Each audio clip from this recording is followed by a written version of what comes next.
কি অবস্থা সবার, কেমন আছেন?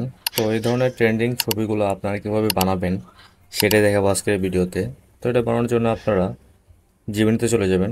জিমিনিতে যাওয়ার পরে এখান থেকে ন্যানো ব্যানারটা সিলেক্ট করে দিবেন। তারপর প্লাস আইকনে ক্লিক করে গ্যালারি থেকে আপনার ছবিটা সিলেক্ট করবেন। চেষ্টা করবেন একটা ক্লিয়ার ছবি ব্যবহার করার জন্য।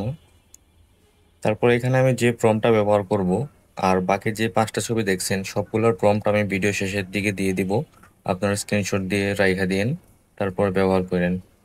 তো এখানে আমাদের প্রম্পটটা দেওয়ার পর সেন্ড করে দিয়ে কয়েক সেকেন্ডের মধ্যে আমাদের ছবিটা রেডি হয়ে চলে আসবে। তো এই তো আমাদের ছবিটা রেডি হয়ে চলে আসলো। তো এটা ডাউনলোড করার জন্য জাস্ট ছবিটাতে ক্লিক করে উপরে ডাউনলোড আইকনে ক্লিক করলে ডাউনলোড হয়ে যাবে। তো এখন যে 5টা ছবি আপনারা দেখছিলেন এটার প্রম্পটগুলো আমি দিয়ে দিতেছি। আপনারা এখান থেকে জাস্ট স্ক্রিনশট দিয়ে গ্যালারিতে রেখে দিন, তারপরে দেখে দেখে আপনারা এগুলো বানাতে পারবেন। তো ভিডিওটি ভালো লাগলে অবশ্যই চ্যানেলটাকে সাবস্ক্রাইব করে দিবেন। ধন্যবাদ।